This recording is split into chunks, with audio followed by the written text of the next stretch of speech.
Sir sir इस lockdown में प्रदूषण ही नहीं क्राइम भी कम हो रहा है। एकदम ठीक बोला गुप्ता। पिछले 1 महीने में सिर्फ 3 मर्डर और 2 रेप केस रिपोर्ट हुए अपने थाने में। हेलो, क्या ये पकड़। हाँ सर।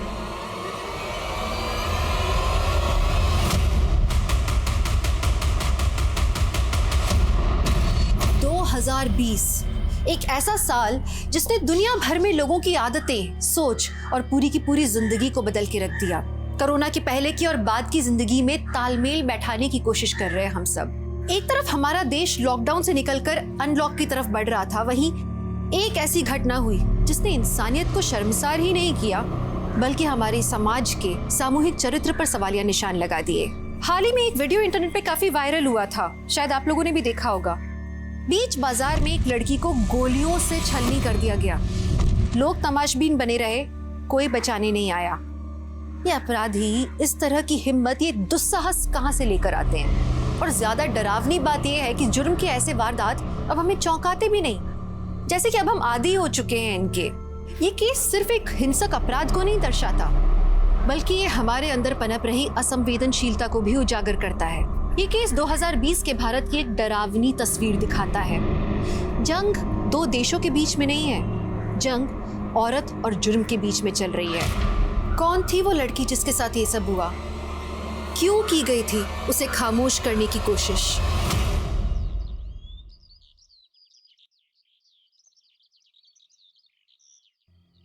अंकुर की कहानी से हमें एक सबक मिलता है। बचपन से ही लड़कों को टफ बनाने की नसीहत दी जाती है। हम लोगों ने तो काम भी जेंडर में बांट दिए हैं। अब कोई लड़का कुकिंग या सिलाई में इंटरेस्टेड है तो है, काम का कोई जेंडर नहीं होता।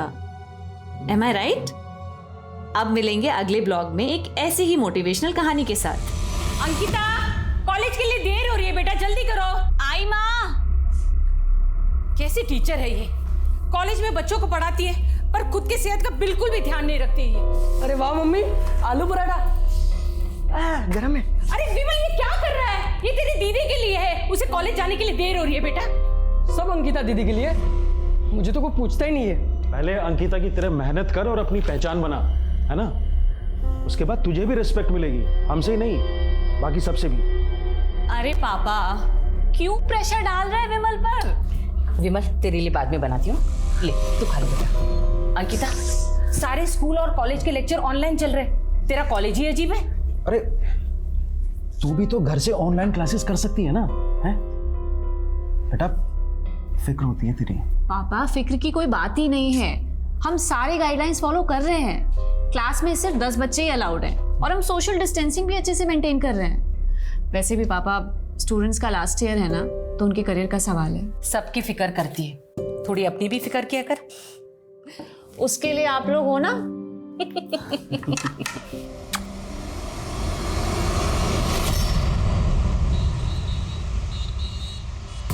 अच्छा सुनना, कल का तुझे याद है मैं तुझे एक मैजिक दिखाता हूँ, इससे साइलेंस प्लीज, सब लोग पढ़ाई पे ध्यान दो। मैं कैसे पढ़ाऊंगी आप सबको इस तरह से? Please everyone. देखो मैडम को गुस्सा आ गया। गुस्सा नहीं, अभी तरस आ रहा है, वो भी तुम्हारे फ्यूचर पे। अब पढ़ाई पे ध्यान दो। देखना कैसा है। ओह माय गॉड, फोटो पे थोड़ा सा काम करना है।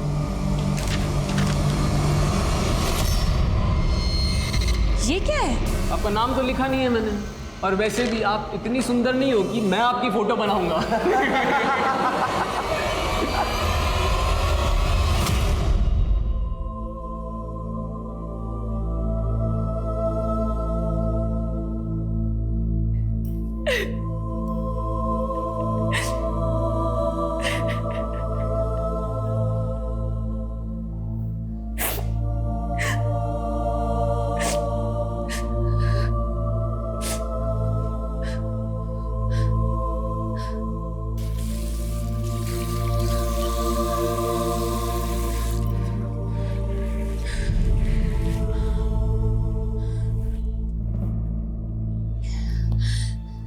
अंकिता, बस तुम ऐसे हिम्मत नहीं हार सकती। आखिर बच्चे ही तो हैं। You have to be strong, very strong.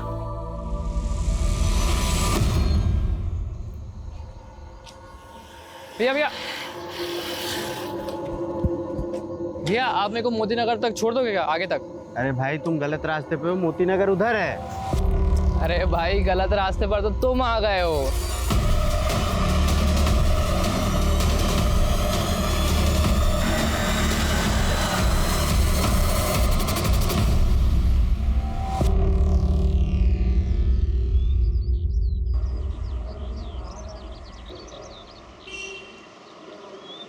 Everyone please pay attention, ये थ्योरी पिछली बार एग्जाम्स में आई थी। सो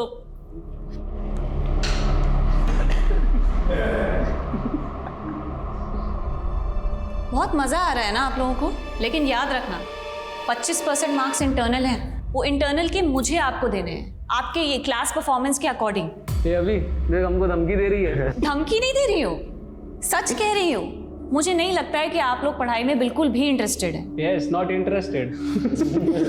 तो चलो आज फिर कुछ बातें कर लेते हैं। चलो बातें करते हैं। तो ऐसा करते हैं कि मैं अपना एक सीक्रेट आप लोगों से शेयर करूंगी और उसके बाद आप अपनी बातें मुझसे शेयर कर सकते हैं। जब मैं 16 साल की थी तभी आपको पहला प्यार हुआ था, है ना मैडम? जब मैं 16 साल की थी तब मेरे साथ बहुत बुरा हुआ था।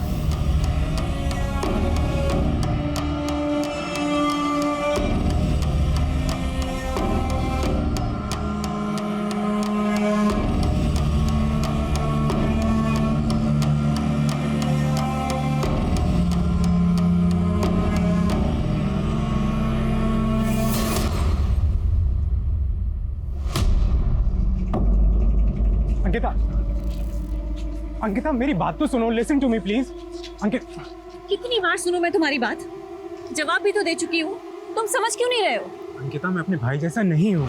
वो तुम्हें देखने आया, पापा ने दहेज मांगा, गलत किया, लेकिन तुमने उनका जिस तरह से जवाब दिया, तुम्हारी उसी बहादुरी की वजह से मुझे तुमसे प्यार हो गया।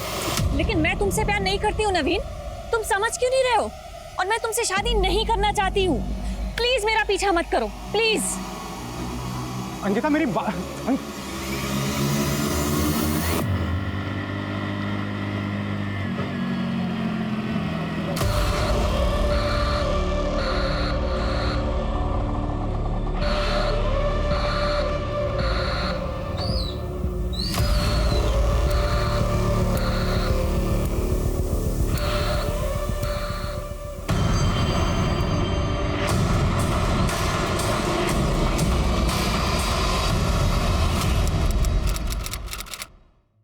हाँ हाँ, मैं अभी आ रही हूँ। हाँ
दिन दहाड़े पब्लिक प्लेस में एक लड़की पर गोलियां चलाई गई। गोलियां मारने वालों का मंसूबा साफ था, उन्हें उस लड़की को मारना था। एक के बाद एक उस पे गोलियां दागी गई। गोलियों की आवाज, लड़की की चीख, खून का वो मंजर कई लोगों ने देखा और वो बस देखते ही रहे और लड़की वहां सड़क पर पड़ी पड़ी तड़पती रही। किसी ने कुछ नहीं किया। अरे क्या हुआ, ये जिंदा भी है या नहीं? अरे क्या हो गया इसे? कोई मारकर चला गया। अरे लड़की जिंदा है, इसे अस्पताल ले जाते हैं। अरे कोई मदद करो, मेरी मर जाएगी ये। अरे इसकी जगह तुम होते और कोई नहीं देखता तो। अरे भाई चलो, मेरी गाड़ी में बिठा दो। चलो जल्दी ले लो, चलो चलो जल्दी।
साहब यहाँ से मैं भागते हुए आया, फिर देखा तो यहाँ पे एक वैन खड़ी हुई थी। फिर साहब यहाँ पे लड़की की लाश पड़ी हुई थी साहब। और वैन का रंग? हल्के हरे रंग की थी साहब। वो लड़की कौन थी, कुछ आइडिया? नहीं साहब, उसको तो मैं नहीं जानता। सर, मैं लड़की की चीख सुनकर यहाँ भागकर आई, देखा तो 2 लड़के गाड़ी में बैठकर भाग गए। वहाँ देखा तो लड़की पड़ी थी। आप लड़की को जानते हैं? नहीं सर, मैं नहीं जानती। दिल्ली और हरियाणा बॉर्डर पे अलर्ट भेजो, कोई भी हल्के हरे रंग की वैन बिना चेकिंग के बॉर्डर क्रॉस नहीं करनी चाहिए। Yes sir. लड़की को कौन से हॉस्पिटल में लेकर गए? लड़की अभी कोमा में है। 5 गोलियां लगी थी, 2 पैर में और 3 चेस्ट और स्टमक में। बच तो जाएगी ना? अभी ये कहना मुश्किल है। लड़की की सांस अभी तक चल रही है, ये एक मिरेकल ही है। ऑपरेशन करना पड़ेगा क्योंकि बहुत सारे इंटरनल ऑर्गन्स डैमेज्ड हैं। एक तस्वीर ले सकते हैं? हमें शिनाख्त के लिए ज़रूरत है। जी आइए।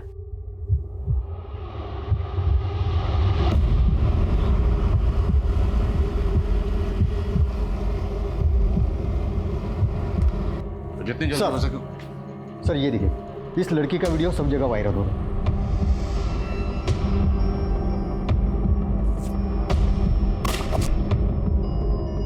एक बात होता है, ये लड़की को उठाने ही आए थे, लड़की ने मना किया होगा और गोली मार दी। सर, लड़की जब वैन से निकली तब उसका पर्स और मोबाइल उसके पास नहीं था, वैन में ही रह गया। अगर होता तो पहचान करने में आसानी होती। अब आसान हो या मुश्किल, शिनाख्त तो करनी होगी ना? जी सर। ये तस्वीर उस एरिया में सब जगह सर्कुलेट करो। आई एम श्योर कोई ना कोई इस लड़की को जरूर पहचानता होगा। Yes sir. ये शूटआउट जो बीच सड़क में हुआ एक सीसीटीवी कैमरा में कैप्चर तो हुआ, लेकिन सही हाथों में पहुंचने की जगह ये क्लिप एक स्मार्टफोन से दूसरे स्मार्टफोन के चक्कर लगाती रही। शूटआउट में मची अफरा तफरी ने क्राइम सीन को कॉन्टामिनेट कर दिया था। अगर टाइम से पुलिस को वो सीसीटीवी फुटेज मिला होता तो शायद वो टाइम पर गुनहगारों को पकड़ पाते। पुलिस से भारी चूक हुई थी, लेकिन जिन्होंने ये वीडियो रिकॉर्ड किया और उसे वायरल किया, उनकी भी कोई नैतिक जिम्मेदारी होनी चाहिए थी ना। शायद उन्हें तय करना चाहिए था कि ये वीडियो पहले उनके दोस्त के पास पहुंचना चाहिए या पहले पुलिस के पास पहुंचना चाहिए। यहाँ पे जो घटना हुई इसी सीसीटीवी फुटेज की है ना? नहीं मैम। झूठ बोलता है, वो वीडियो इसी सीसीटीवी फुटेज का है। एविडेंस है ये। पुलिस को देने के बजाय तूने उसे फॉरवर्ड कर दिया, एविडेंस को वायरल कर दिया है तूने। मैंने तो सिर्फ अपने दोस्त को शेयर किया था, मुझे नहीं पता ये आग की तरह कैसे फैल गया। ये वही लड़की है जिसको गोली मारी गई थी। अब इसका चेहरा देख और सच सच बता, जानता है इसे? हाँ मैडम, इन्हें रोज NRS कॉलेज की ओर जाते देखता हूँ। उस कॉलेज में स्टूडेंट है या टीचर ये नहीं पता। 190 रुपये बहन जी।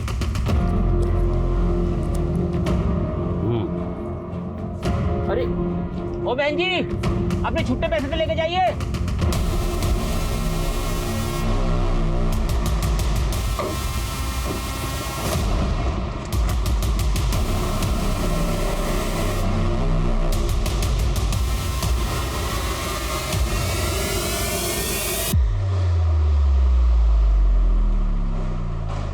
ये तो अंकिता है, असिस्टेंट प्रोफेसर है साइकोलॉजी डिपार्टमेंट में। वो ठीक तो है ना? सर हालत बहुत नाजुक है। We need to get in touch with her parents. आपके पास उसके पेरेंट्स का एड्रेस और कॉन्टैक्ट नंबर होगा, प्लीज दीजिए। क्या अंकिता अस्पताल में है? आप जल्दी हॉस्पिटल आ जाइए। जी मैं बस अभी आता हूँ। पहले आप ये बताइए कौन से अस्पताल में है वो?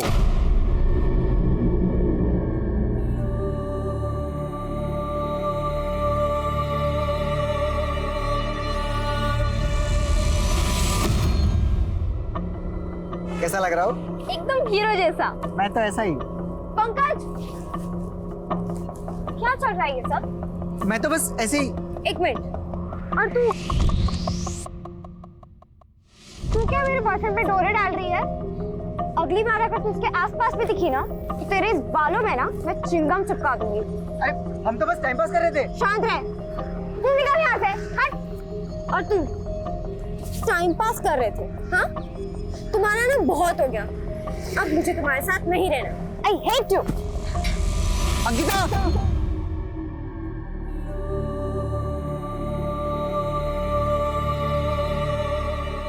सर, अंकिता बहुत ही मेहनती लड़की थी। मुझे तो यकीन ही नहीं हो रहा है कि कोई इस पर गोली क्यों चलाएगा। अंकिता का किसी से कोई अफेयर या कोई झगड़ा? सर, कंफर्म तो कुछ नहीं पता, लेकिन कई टीचर्स का मानना है कि दीपांकर और अंकिता के बीच में कुछ था, और पिछले 15 दिन पहले कुछ। बस, मुझे जो कहना था मैंने कह दिया है। अब आइंदा से तुम ऐसा कुछ नहीं करोगे। सर, मैंने अंकिता को इतने गुस्से में पहले कभी नहीं देखा। ज़रूर दीपांकर ने कुछ गलत किया होगा। मैंने अंकिता से बात करने की कोशिश भी की, पर उसने टाल दिया।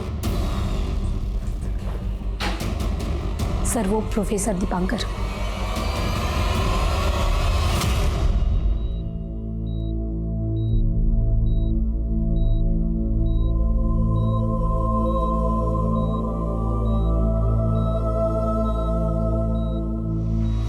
सर, अंकिता एक अच्छी प्रोफेसर है। शुरुआत में स्टूडेंट उसे काफ़ी तंग करते थे, लेकिन उसने उन्हें बहुत प्यार से समझाया। लेकिन मैं प्यार की नहीं, तकरार की बात कर रहा हूँ। वो तकरार जो आपके और अंकिता के बीच में था। ऐसी कोई भी तकरार नहीं थी, बस एक छोटी सी मिसअंडरस्टैंडिंग थी। क्या मिसअंडरस्टैंडिंग? मैं अंकिता को लेकर काफ़ी कंसर्न था। कुछ बदतमीज स्टूडेंट्स थे जो अभी भी बाज नहीं आ रहे थे। वो अंकिता को टीज करते थे।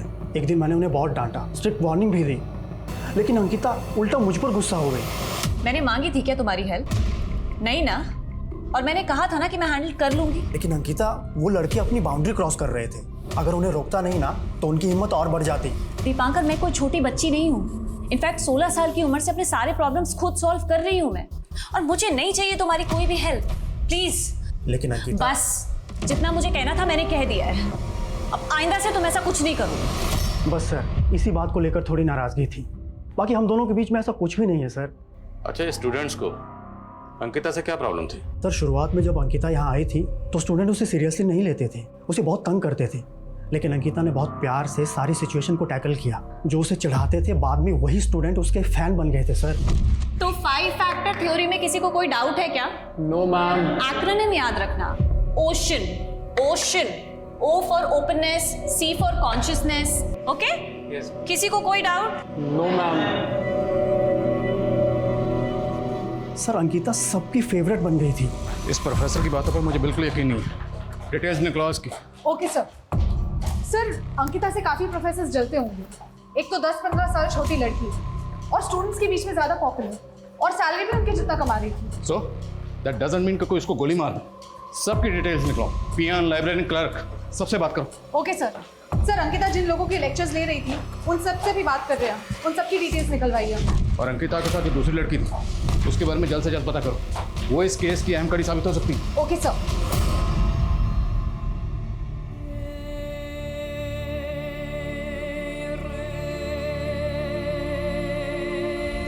Ankita, sorry, please please Ankita.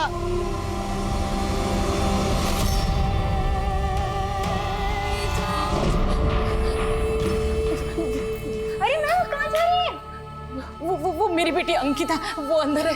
मैं उसकी माँ हूँ, मुझे एक बार उसे मिलना है। ऑपरेशन चल रहा है, आप लोग अंदर नहीं जा सकते हैं। ऑपरेशन? किस बात का ऑपरेशन? गोली लगी है ना उसे। गोली? हाँ। किसने मारा मेरी बेटी को? ये क्या बोल रही है? मुझे एक बार उसे मिलना है, मुझे उसे मिलना है। मैं कह रही हूँ मुझे उसे मिलना है। मैं आपके सामने आज क्यों नहीं मिल सकते? मिल सकते। आ जाओ, आ जाओ।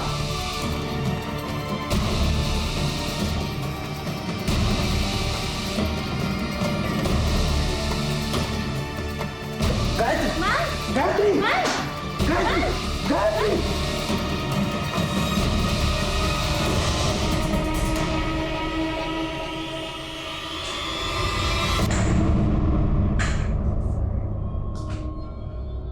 क्या आजकल के मुजरिम को कानून पर जो खबर आई है उसमें अभी जो लड़की मौत और जिंदगी के बीच में झूल रही है उसका नाम अंकिता सिंह है। अंकिता?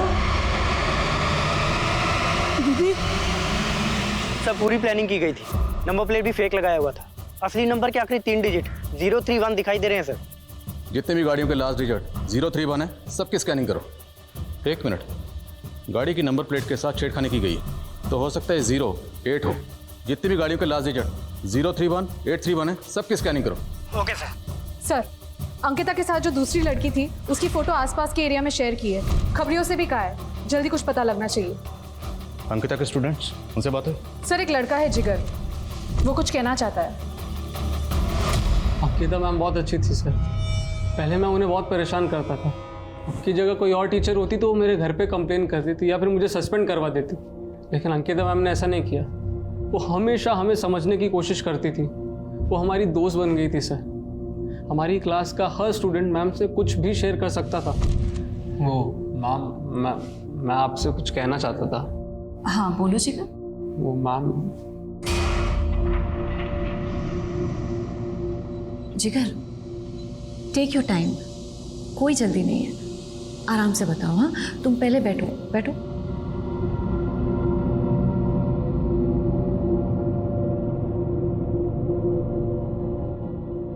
मैम, जब मैं 7th स्टैंडर्ड में था ना, तो मुझे ना बोर्डिंग स्कूल भेजा गया था। वहाँ एक दिन ना मेरे जो सीनियर स्टूडेंट्स थे वो रात को मेरे कमरे में आ गए और फिर मेरे कपड़े फाड़ दिए। और जिगर तुम बहुत ब्रेव हो जिगर, बहुत ब्रेव हो। एक बात मानोगे मेरी, ये बात अपनी फैमिली से शेयर करो। अगर अपनी फैमिली से छुपाओगे ना तो अंदर ही अंदर घुटते रहोगे। You have to release yourself from the trauma. और मैं अकेला नहीं हूँ सर। आप मैम का ब्लॉग पढ़ेंगे तो आपको कई सारे स्टूडेंट्स की ऐसी स्टोरीज मिलेगी। मैम हमारे नाम बदलकर हमारी स्टोरीज अपने ब्लॉग पर शेयर करती थी ताकि दूसरे स्टूडेंट्स उसे पढ़ के मोटिवेट हो सकें और अपने अंदर के फियर से फाइट कर सकें। कौन सा ब्लॉग?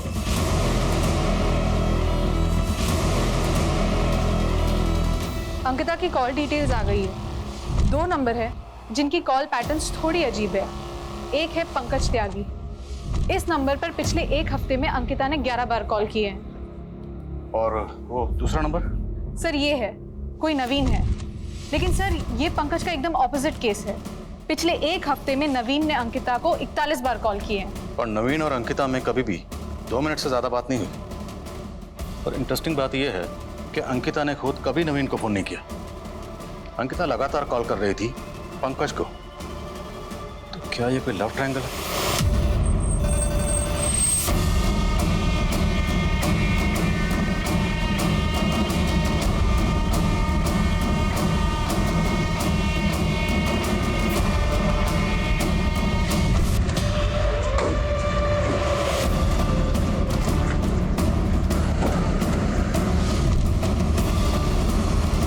अंकिता ने अपने ब्लॉग पर 5 स्टोरी शेयर की। पहली स्टोरी एक ऐसे लड़के की है जैसे मोलेस्ट किया गया। अंकिता ने उसकी स्टोरी उसका नाम बदलकर शेयर किया।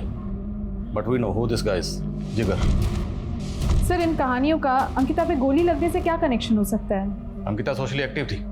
वो स्टूडेंट्स पर होने वाले जुर्म से पर्दा उठा रही थी। हो सकता है उसने किसी अब्यूजर को बेनकाब किया हो और जिसे बेनकाब किया उसी ने अंकिता पर हमला किया। सर जिगर ने तो अपनी कहानी आके हमें खुद बता दी, लेकिन हम बाकी के सारे स्टूडेंट्स से कैसे बात करेंगे? अंकिता तो अपने ब्लॉग में रियल नाम यूज करती नहीं थी। हमें स्टूडेंट्स से मिलकर उनको कन्विंस करना पड़ेगा। अब ये सेकंड स्टोरी देखो। जयंती नाम की लड़की की है जिसे उसका फादर ही मोलेस्ट कर रहा था। जयंती की कहानी काफ़ी दुखद थी, लेकिन वो अब अपने पिता के चंगुल से आज़ाद है। उसकी माँ ने अपनी बेटी पर विश्वास किया और अपने पति से अलग हो गई। अंधेरा कितना ही गहरा क्यों ना हो, पर रोशनी को रोक नहीं सकता। ज़रूरत है बस कोशिश करने की। और तीसरी स्टोरी एक ऐसी लड़की की है जिसे ब्लैकमेल करके सेक्स ट्रेड में धकेला गया, लेकिन अंकिता ने उसे कोई नाम नहीं दिया। ऑनलाइन डेटिंग के जाल में एक लड़की बुरी तरह फंस गई। उसके पार्टनर ने उसका वीडियो बना लिया था और उसे ब्लैकमेल कर रहा था। अपनी अय्याशी के लिए उसका सौदा कर रहा था। मैं इस लड़की को आज़ाद करवा कर रहूंगी। सर अंकिता तो आउट ऑफ द वे जाके सबकी मदद कर रही थी। जाहिर सी बात है, इस नेक काम में उसने कई दुश्मन बनाए होंगे और हो सकता है अंकिता पर हमला उन्हीं में से किसी ने किया हो। सर हमें अंकिता के सारे स्टूडेंट से बात करनी होगी और उनसे जानना होगा कि अंकिता उनकी प्रॉब्लम सॉल्व करने के लिए एक्शन क्या ले रही है। करेक्ट, जिगर से कहो सब स्टूडेंट को इकट्ठा करें, मैं उनसे पर्सनली बात करूंगा। गो। सर। हेलो सर, गोली चलाने वाले जिस कार में फरार हुए थे हमें वो कार मिल गई है। हाईवे से थोड़ा दूर लवारिश पड़ी मिली। वहाँ हाईवे पर आसपास कोई सीसीटीवी है? नहीं सर, लेकिन एक आई विटनेस मिला है सर, जिसने इसी गाड़ी में से 2 आदमियों को उतरकर बाइक पर जाते हुए देखा है, लेकिन वो बाइक का नंबर नहीं देख पाया। मैंने खबरियों को बाइक की तलाश में लगा दिया सर। इतना तो तय है कि अंकिता पर यह हमला बदला लेने के लिए किया गया था। सर्च करते रहो। आज की डिजिटल दुनिया में 4G 5G की स्पीड से भाग रहे हम। दुनिया बहुत तेज हो गई है, लेकिन दूसरों के लिए वक्त नहीं है हमारे पास। किसी की तकलीफ समझना, किसी के लिए मदद का हाथ बढ़ाना, करना तो हम सब ये चाहते हैं, करना भी चाहिए, पर वास्तव में क्या हम ये करते हैं? अंकिता एक ऐसी अनोखी लड़की थी जो सिर्फ खुद के लिए नहीं जीती थी, उसे दूसरों के दर्द का एहसास था। उसे कोई क्यों दर्द पहुंचाना चाहेगा? कोई उस पे जानलेवा हमला क्यों करेगा? सवाल कई सारे थे। अंकिता की जिंदगी से जुड़े कई सारे राज अभी खुलने वाले थे।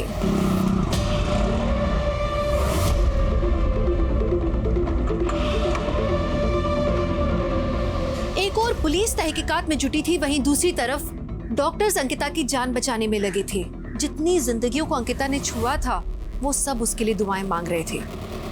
हमें पता चला कि आप में से कुछ स्टूडेंट्स ने अंकिता मिस से अपनी स्टोरी शेयर की थी। हमें शक है कहीं उन पर यह हमला इसी वजह से तो नहीं हुआ। तो स्टूडेंट्स कौन कौन है? डोंट वरी, आपका नाम डिस्क्लोज नहीं किया जाएगा और ना ही आपकी आइडेंटिटी रिवील की जाएगी। बोलिए। रिमेंबर, अंकिता मिस ने कभी आपकी मदद की थी। आज उनके गुनहगारों को पकड़ने के लिए हमें आपकी मदद की जरूरत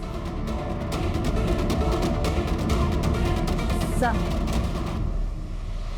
लड़के ने पेरेंट्स ने हॉस्पिटल में हंगामा खड़ा कर दिया है। क्या कर रहे हो? छोड़िए ना। इसे छोड़ तू साले को। तेरी वजह से मेरी अंकिता आज अस्पताल में। तेरी वजह से। Excuse me ma'am. हाँ मैम, मेरा नाम मीतू है। मेरे फादर को उनके किए की सज़ा दिलवाई थी अंकिता मैम ने। मैम, कहीं मेरे फादर ने तो अंकिता मैम पर हमला नहीं करवाया? आई एम नॉट श्योर, पर जिसने भी करवाया है उसको उसके किए की सज़ा ज़रूर मिलनी चाहिए। आपको अपने बेटे पर शक क्यों? क्योंकि इसी की बेवकूफ़ी की सज़ा भुगत रही है हमारी अंकिता। आई एम सॉरी पापा, आई एम सॉरी। विमल, अंकिता पर हमला किसने किया था तुम जानते हो? जी, हम कॉलेज के दोस्त मिलकर ये सब करते थे। पैसों के लिए छोटी मोटी रॉबरी और बाइक लूटते थे। जब ये बात अंकिता दीदी को पता चली तो उन्होंने पुलिस में कंप्लेन कर दी। हम सब माइनर थे, इसलिए जुवेनाइल होम भेजे गए। मैंने अंकिता दीदी से वादा किया था मैं ये काम दोबारा कभी नहीं करूँगा, मगर मोनू वो दीदी पर गुस्सा था और जुवेनाइल होम से भाग गया। कभी पकड़ा नहीं गया सर। तो ये हमला मोनू ने किया? हाँ सर, उसी ने किया होगा। कहाँ मिलेगा मोनू? पता नहीं सर, मोबाइल भी बंद करके बैठा है। लेकिन हमारा एक और दोस्त है गोलू, वो जानता होगा कि वो कहाँ पर है। गोलू का एड्रेस है? हाँ सर। एड्रेस सर बोलो। सर, अंकिता ने जिन जिन लोगों की मदद की थी सबने आकर अपनी डिटेल्स दे दी है, सिवाय वो बेनाम लड़की। वो अब तक सामने नहीं आई है जिसे अंकिता सेक्स ट्रेड से बचाना चाहती थी। तो फिर वो लड़की कौन हो सकती है?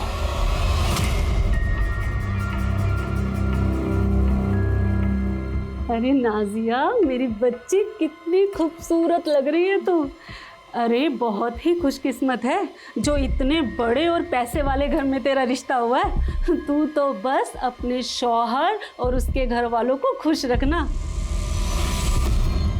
अरे सुनो।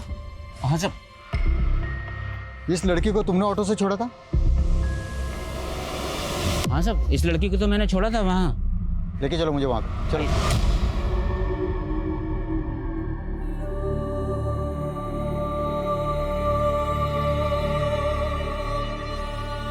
अंकिता, देख मैं तेरे लिए क्या लाया।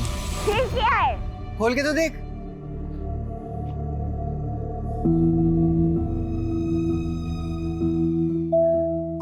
गुलाब। देखो Ankita, I love you. Please please sorry, please माफ कर देना। बस बस बस बस, ठीक है, तुमको माफ किया।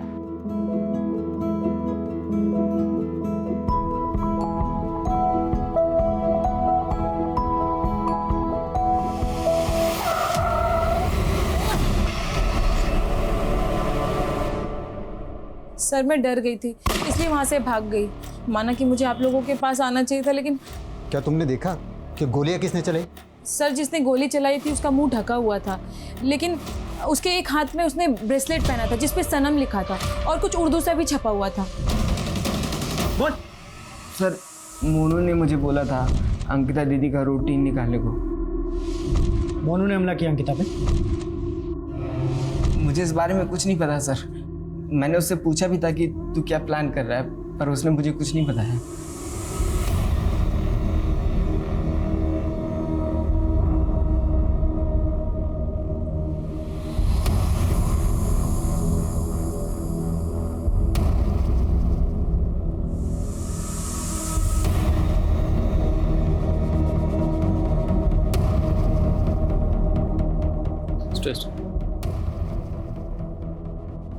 क्या बात है मीतू, क्या कुछ ऐसा है जो तुम हमें बताना चाहती हो? बोलो, डरो मत। मैम, अंकिता मैम ने हमसे अपना एक सीक्रेट शेयर किया था। शायद उस बात का इस केस से कुछ लेना देना हो। कैसा सीक्रेट? जब मैं 16 साल की थी तब मेरा रेप हुआ था। क्या 16 साल की उम्र में अंकिता का रेप हुआ था? हमें नहीं पता था कि अंकिता के साथ ऐसा कुछ हुआ था। आपकी अपनी बेटी। हाँ बोलो। सर उस बाइक को पीला कुआं की ओर जाते हुए देखा गया, लेकिन उस बाइक ने पीला कुआं का टोल प्लाजा क्रॉस नहीं किया। सर हो सकता है कि उस बाइक ने बीच में कहीं पे रास्ता बदल लिया हो। मतलब वो बाइक राजनगर और पिलखुआ के बीच में ही कहीं है। 2-3 पेट्रोलिंग टीम बनाओ और ढूंढो उन्हें। याद रहे, वो किसी भी सूरत में बच के नहीं निकलने चाहिए। वो बाइक और बाइकर्स मुझे चाहिए हर हाल में। Okay sir.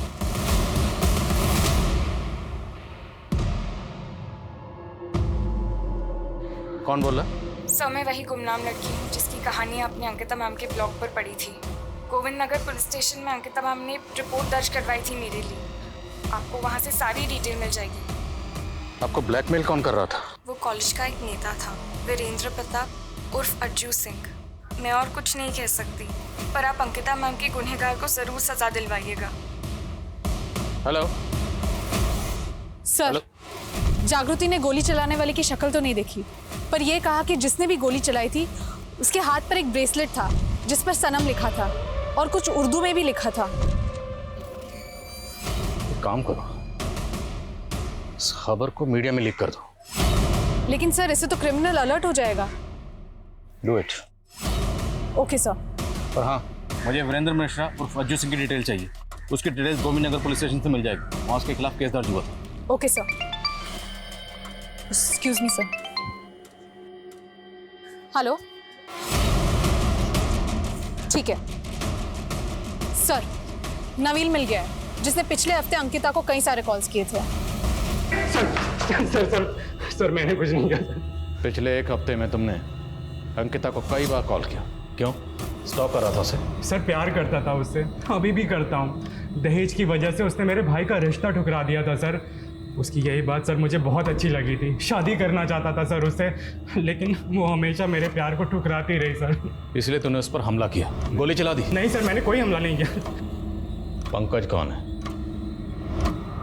विश्वसनीय सूत्रों से ये पता चला है कि अंकिता सिंह पे जिस लड़के ने गोली चलाई थी उसने हाथ में एक ब्रेसलेट पहना।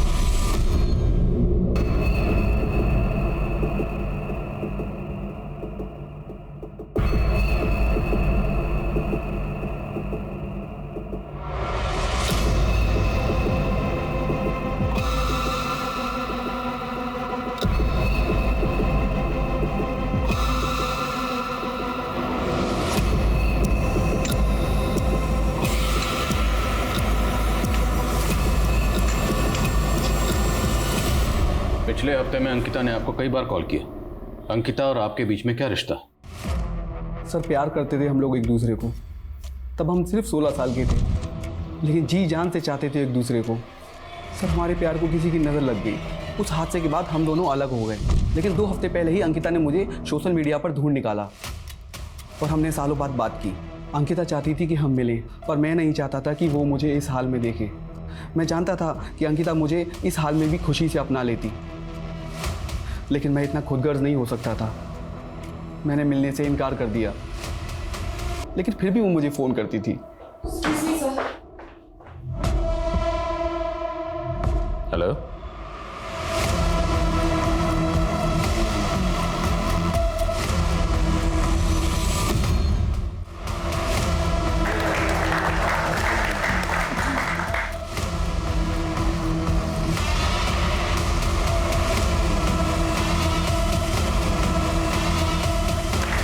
मुबारक हो बेटा, मुबारक हो, और आप सब लोगों को मुबारक हो। मंगनी के इस पाक मौके पर तुम लोगों का क्या काम? और क्या तुम जानते नहीं आज मेरे भतीजे की मंगनी हो रही है? चाचा जी दफा करें इन्हें। और तुम अंदर कैसे चले आए? किसने बुलाया तुम्हें? मैंने ही पुलिस को बुलाया है फारूक। नाजिया तुमने? मैं तुम जैसे इंसान से कभी मंगनी नहीं करूंगी। अंकिता सिंह पे जिस लड़के ने गोली चलाई थी उसने हाथ में एक ब्रेसलेट पहना था और उस ब्रेसलेट पे सनम लिखा था और उर्दू वर्ड के कुछ अल्फाज लिखे हुए थे। अगर आप में से किसी ने भी ऐसे व्यक्ति को देखा हो जिसने ऐसा कोई ब्रेसलेट पहना हो तो कृपया जो नीचे दिए गए नंबर है उस पर कॉन्टेक्ट करें।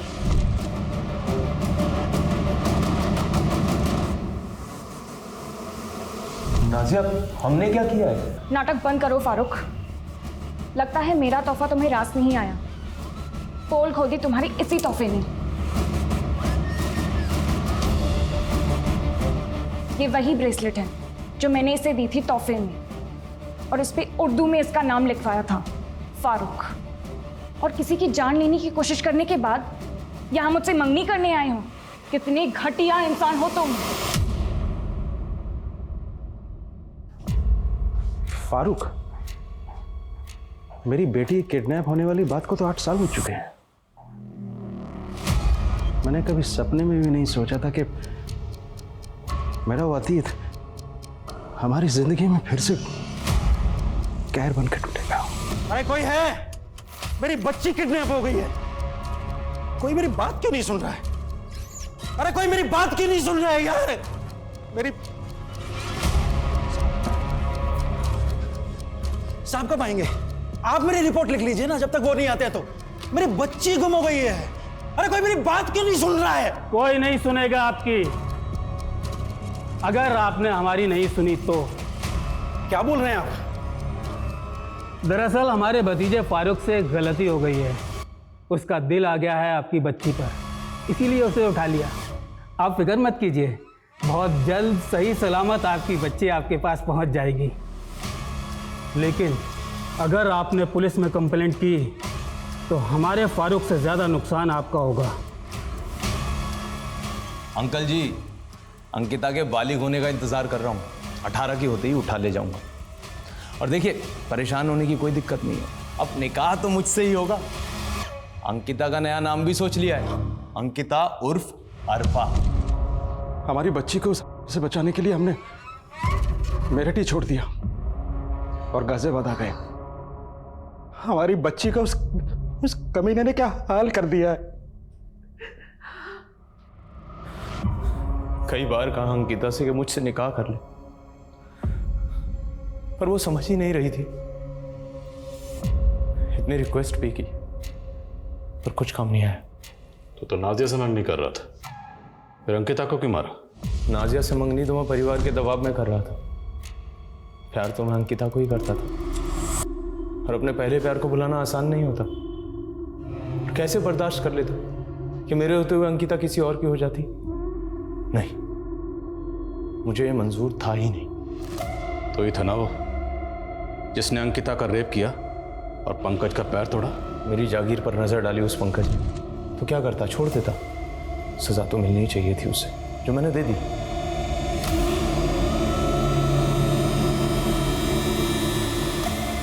सोचा था अपनी अंकिता को एक बार प्यार करूंगा तो मेरी दीवानी हो जाएगी। यकीनन उसे भी बहुत मजा आया होगा।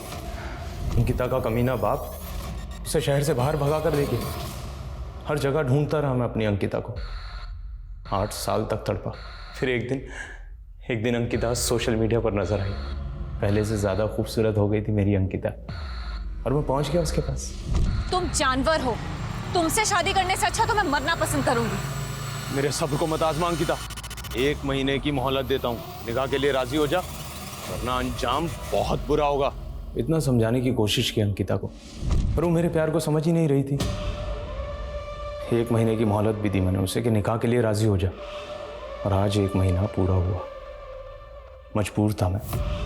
अगर अंकिता के रहते निकाह कर लेता या मंगनी करता तो मेरे प्यार की हार होती, इसलिए मैंने एक कन का जुगाड़ किया और अपने आप को अंकिता के प्यार के बंधन से और अंकिता को उसकी जिंदगी से आजाद कर दिया।